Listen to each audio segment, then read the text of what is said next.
go to the right, let's talk about the Riverwalk, and we'll also talk a bit more about Merchandise Mart. A great view here. Let's go back to the Merchandise Mart ahead on the right, reinforced concrete, more or less Art Deco 1930. Look at that facade facing us, guys. That's 2.5 acres. Weather permitting, after sunset, that will become a canvas for digital imagery. It's called Art at the Mart, something I will recommend that you Google to make sure day by day if they're doing it. It might not be weather permitting today. Past the bridge on the right, there are 36 digital projectors. So for a couple hours after dusk, the Merchandise Mart becomes a canvas for digital art, not advertising. It's really cool. Come to the Franklin Street Bridge at Wacker Drive on the right to see Art on the Mart. But Google it first and make sure they're doing it tonight. The Riverwalk on the right. The newest part of the Riverwalk here to the right finished in 2017. And as of this year, from here behind us at Lake Street, it's continuous out to Lakeshore Drive and Navy Pier. Designed by Carol Ross Barney, she wants us to notice that each section of the Riverwalk between bridges is unique. They're called rooms. And each room is unique. Parks, art installations, fisheries, nurseries, gardens, memorials, museums, places to eat and drink.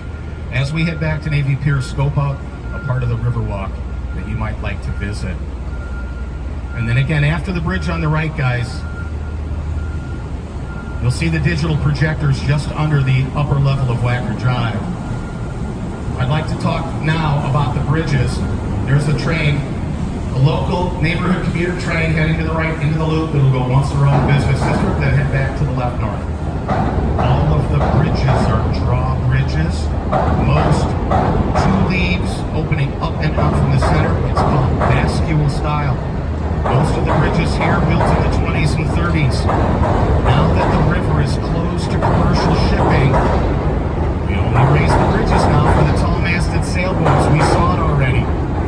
On a regular schedule, Wednesday and Saturday mornings, in the spring and in the fall.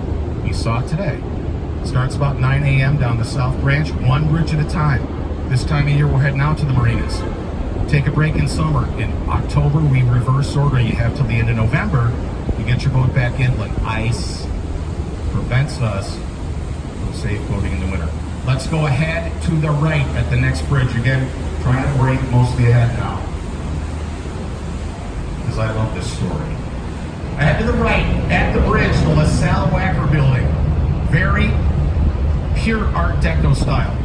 Sleek, tall central tower, 2 shorter ones in a recess. That's from 1930, where a man named Ray Kroc worked selling milkshake machines until he discovered the McDonald's Brothers hamburger stand in San Bernardino, California, from right here.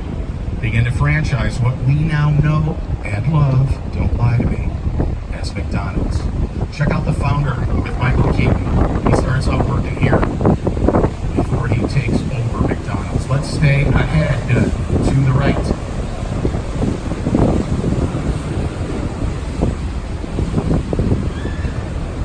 Let's go way downriver on the right, a dark green, river green terracotta brick tower with real gold leaf at the crown. About the thickness of saran wrap, the old Union Carbide building, makers of the Eveready battery. It's from 1929, another Art Deco gem. It is now the St. Jane Hotel on Michigan Avenue. Back to Marina City on the left, each curved balcony, 1 unit that tapers inward toward the center like a slice of pie. There's an open core at the center where your front door is. You can have more than 1 unit and knock out the walls. Only 1 car has come off the parking garage into the river for a Steve McQueen movie called The Hunter, 1980. Dead ahead is the Wyndham Hotel. That is late 70s, late modern, early anti-modern. The penthouse on top is where they were having a party. Bruce Wayne was having a party for Aaron Eckhart, and the Joker busted in on a helicopter. The Dark Knight is the best representation of where we are right now.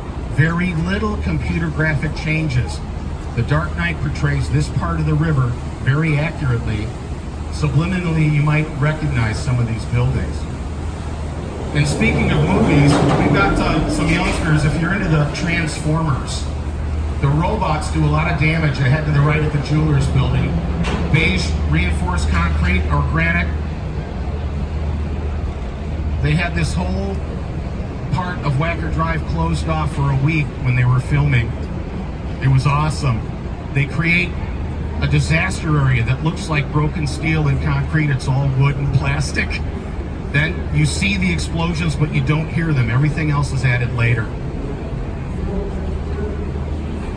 Tall white rectangle on the right, the old Standard Oil building, now the AN Center, 1973 modern minimalism. Let's stay ahead to the right. I want to talk about the new Prudential Plaza. Ahead on the right.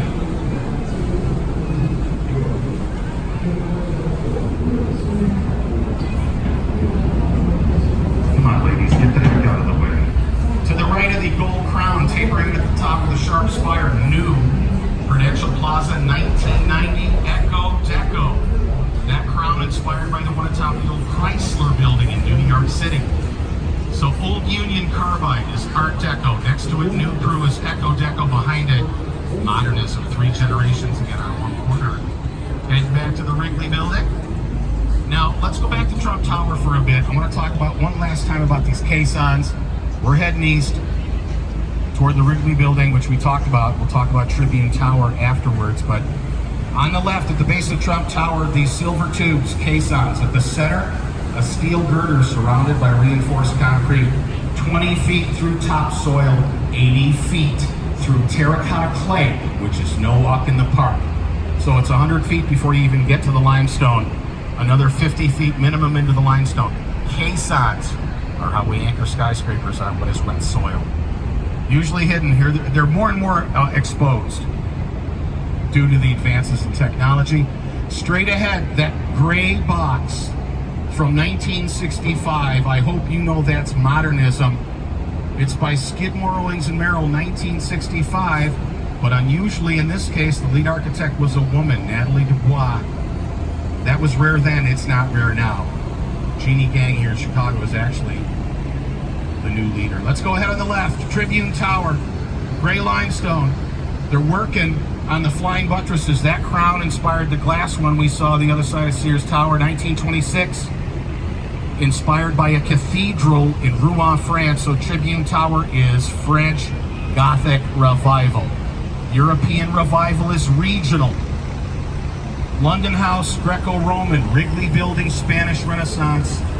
Tribune Tower, French Gothic. It's all European Revival. Let's stay ahead to the left. We're heading east on the home stretch. We made it, folks. Helicopter guy didn't follow us back yet. I guess I better watch. I better not tempt fate. Let's go ahead on the left. Coming into view now, past the U of Chicago Business School. NBC Tower ahead on the left, guys. Sleek, vertical, tapering in as it goes up to the NBC broadcast peacock there beneath the spire. Indeed, NBC Tower, Chicago, 1989, home of the local NBC broadcast affiliates. So, of course, it's inspired by Rockefeller Center in New York City. The NBC corporate HQ, which is original 20s era Art Deco. NBC Tower, Chicago, is Echo Deco, another by Adrian Smith, who at the time worked for Skidmore, Owings & Merrill. By the way, Chicago Tribune is by Howells and Hood out of New York City, 1926. We're on the home stretch, guys. When we're leaving the business district for the last time at the bridge ahead, back into residential space. Remember, the higher you go, the more you pay. The better your view, the more you pay. The closer to water, much more. Much more for downtown lakefront property and views compared to downtown riverfront property and views. So you can imagine, as we now continue east toward the lakefront, property values rise, actually rather dramatically. So the Swiss Hotel's on the right. Best steakhouse in Chicago at the Palm Room in the lobby of the Swiss Hotel. You haven't heard of it, which means you can probably get a table. Always call ahead to the steakhouses, guys. The famous ones usually have a waiting list. The Palm Room sometimes does not. Weekends can be tough. The Palm Room at the Swiss Hotel, underrated to me, and I've tried them all, the best steakhouse in Chicago. accessible, which is nice. Let's do some shopping, just in case some of you are looking for investment property. To the right, behind the Swiss Hotel, we're going to get another look at the Vista Tower with the curving white balconies. Coming into view on the right, the Vista Tower curving white balconies, the penthouse here at the top, on the market a few years ago for $6 million. Now let's go ahead on the left, guys. We're approaching the Centennial Fountain. Ahead on the left at the river, the Centennial Fountain commemorates the 100th anniversary of the Metropolitan Water Reclamation District. They control our waterways and they do a great job. Hey, photo op alert, guys. We might see the Lakeshore Drive Bridge go up. If we see the cars stop, the bridge is going to go up. But back to the left, this curved green corner. River East Apartments on the top floor, part of which to me looks like the crown of the Statue of Liberty. That's a penthouse on the market. It includes a full-size basketball court. They're asking $8.9 million. I'm trying to talk them down to an even $8 million. Kidding, but trying to illustrate a point about value as we head toward the lake and as we go up. Come on, you guys, raise that bridge for us. You know what? We'll be out there anyway. But again, it's not only a great photo op, it's a great video op. Centennial Fountain on the left from 1990 by Dirk Lohan, grandson of Mies van der Rohe. Let's stay ahead to the left, guys, as we get back to Navy Pier now.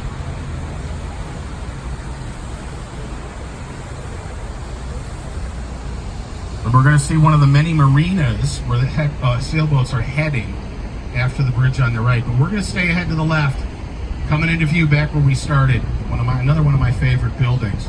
By the way, the river, about 20 feet deep on average, anywhere that we have been, give or take a foot.